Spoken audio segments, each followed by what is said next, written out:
Sonuncu yeməyimizi də təzgahımıza qoyduqdan sonra sizlərlə bir yerdə yeməklərimizə baxa bilərik. Kənd çorpasının soyutması, qiymə lobya çırpması malatindən, belə bir parça bozbaş üsulu, yemək pişirmişik qoç ətindən, var burada ev sahibi kartoflarla, toyğun bu birisi, talış mətbəxindən turşu kebab, var burada fırın kotletləri, tərəvəzli malatindən, səbzi qovurma, düyünə servis edirik, şüyütlü plov, şabalıqlı torla qızardılmış şəkildə servis edirik və burada var qiymət plov noxudla, malatı qiymi ilə, antrikot dolma, qoç ətindən, buz ətindən var, kuzu soyutma, yanında soyutma kartoflarla servis edirik. Nəzərinizə çatdığım ki, yeməklərimizin hamısı 800 manatdır. Var burada ıspanaqlı kotletlər, soyutma kartoflarla, yerində qeyd edirəm, qaynalı toyuq göbələklə, səlmə kebab, cənub mətbəxindən, var burada kənd çorpasının salatı, qovurmuşuq kartoflarla, bir də gördüyünüz kimi həm pətəməsi, həm cəvi.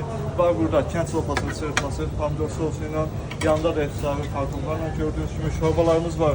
Lobya şorbası, yaşıl borş, bol vitaminli, belə bir salça hazırlamışıq və burada var türk mətbəxindən mərci şorbası, aşqaramız, ümüşlü qavurması, özbək aşı tişonkamız həmişə kimi öz yerində və keçirik buradan qızartmalı yeməklərdən qiyməli ruletlərdir.